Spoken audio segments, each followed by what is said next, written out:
Designing a family car that does almost everything is an almost impossible task. And we want to transport our friends and loved ones in a safe and comfortable vehicle. But at the same time, we also want something that carries a load of items, be it groceries or big bulky items.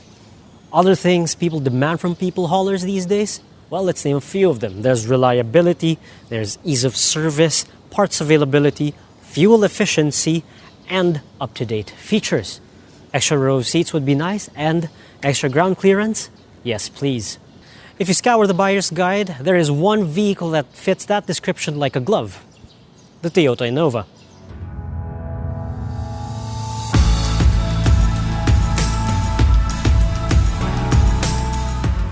What we have here is the country's best-selling MPV, and this specifically is the 2.8E, the mid-spec model. Now, there have been mixed reactions about the new front end, and no, there are those who say that the grille and the bumper gives it a bit more aggression. However, there are those who say that this grille, especially in black, kind of makes it look like Chick Hicks from Cars, especially when it's painted green. But anyway, what else is new for the 2021 model year? Well, the G and the E variants get new wheels, and that's pretty much it. The rest of the body carries over largely unchanged, although I do have to say I prefer the wheels from the pre-facelift version. On the flip side though, I quite like the wheels they put in the V variant.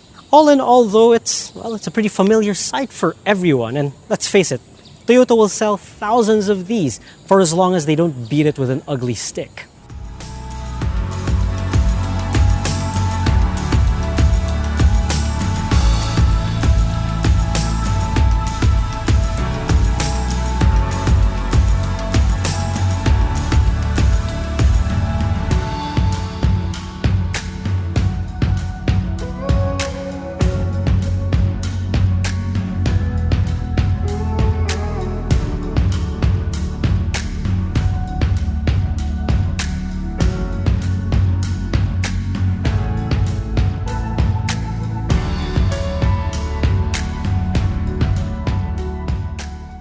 Inside, it seems that Toyota stuck with the mantra, if it ain't broke, don't fix it. So the door panels, the steering wheel, the dashboard pretty much looks the same as before. And even the instrument cluster, well, it looks like the pre-facelift version. But that's not entirely a bad thing, because the Innova always had good ergonomics. Every switch, button, and dial just fell into place. And speaking of things falling into place, take this air conditioning panel for example. It's right beside the steering wheel, so you don't have to bring your hands all the way down here, up here. Well, you just have to do this. Now, what else is new inside the Innova, since it's pretty much the same? Well, it's got a new touchscreen, and it now has Apple CarPlay and Android Auto. If you're going to try to look for more changes, well, you're just going to waste your time. Now, this is a fairly sizable MPV, so of course you're going to get good room in here. Leg room, foot room, knee room, there's a lot of that, and stacks of headroom. And if you're going to carry 3 passengers across, that's not going to be a problem because the Innova is wide enough to handle that. And if you need more space, you can slide these seats forward or back. As for storage bins and storage spaces, cubby holes, it's not much of a problem either, because the ones on the doors, they're pretty big, and the bottle holder here can hold a 1-liter bottle.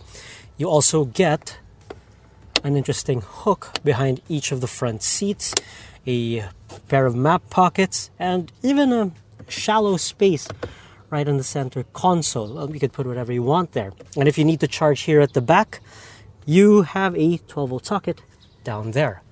A few enhancements to make it a little bit better back here. Now, the Innova has a fairly high step-in height, so a handle would have been handy.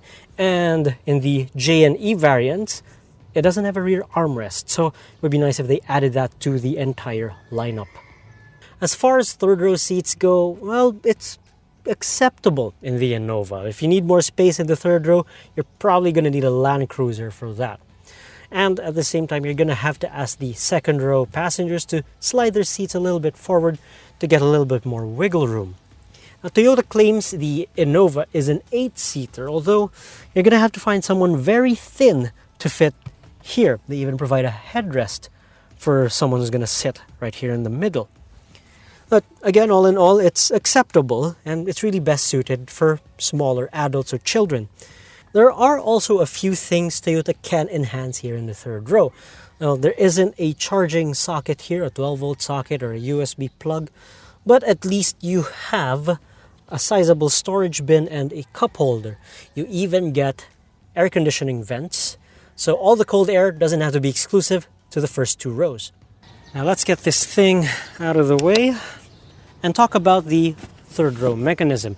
Now, there have been a lot of comments about this and it's not always positive, and understandably so. It takes a lot of steps to stow them away. Unlike most MPVs, the Innova swings up and latches onto here. Now, thankfully, it's a spring-loaded mechanism, so you don't have to lift the whole weight of the seats to stow it. Now, let me demonstrate. So, you have to put this down first and pull a strap and let it hook up here. And while you're at it, don't forget to lose this. Now, Toyota made a partition for it, so at least it doesn't have to tumble around in the cargo area while you're driving along.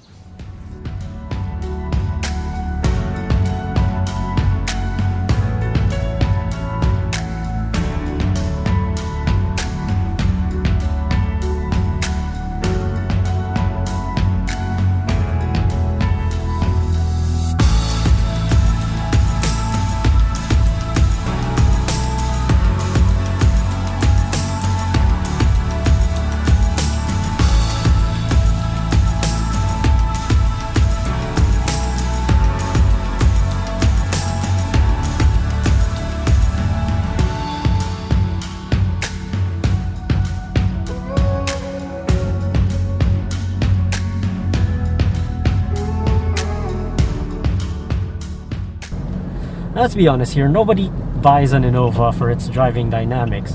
People buy these things because they need a family hauler. But if you're curious what it's like behind the wheel, well, here it goes. Surprisingly, it's not too truckish considering its Hilux roots. And it's got light steering, so that makes it easy to drive around town and all that. And it also means it's not going to be too tiring in long distance journeys. However, I do have to say something about the brakes. Well, it needs a little bit more feedback through the pedal just to know how much pressure you need to apply in one go.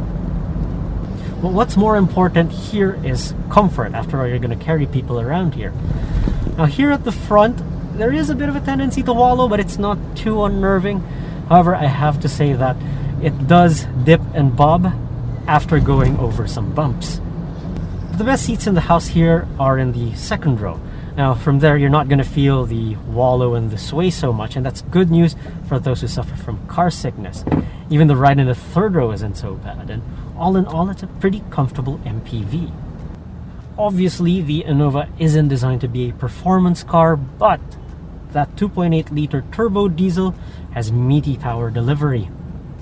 Now, you're not going to feel shortchanged if you're going to overtake someone on the highway, and it still pulls even when it's fully loaded.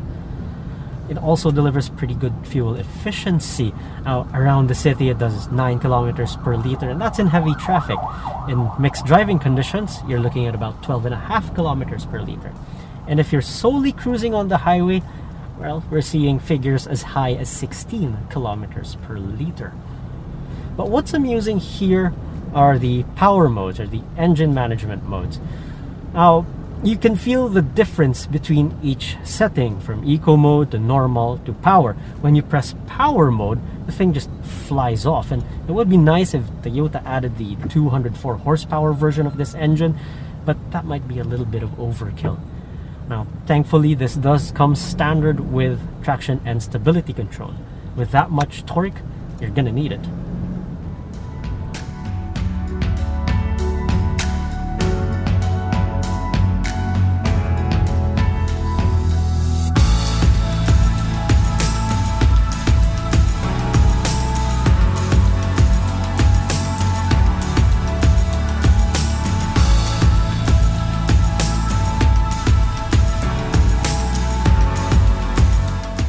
When it comes to the things you need, the Innova doesn't disappoint. It's got 3 rows of seats, it's got good ground clearance, it's got a strong engine, good fuel economy, and proven reliability. However, that doesn't mean it's perfect. Those third row seats, well, they're pretty cumbersome to handle, and it would be nice if Toyota added a little more stuff inside the E variant, particularly a reverse sensor. The price might even come as a shock for you because this 2.8E with an automatic transmission starts at 1,355,000 pesos. Now, some will say that's a bit too expensive, but think of it this way. With its stellar reputation for reliability and robustness, the Innova will give you years or even decades of faithful service. And for some people, you can't put a price tag on that. Now, this has been Anton from AutoIndustriya.com. If you enjoyed this review, please do subscribe to our YouTube channel. And while you're at it, you could like us on Facebook and follow us on Instagram and Twitter. Thanks for watching.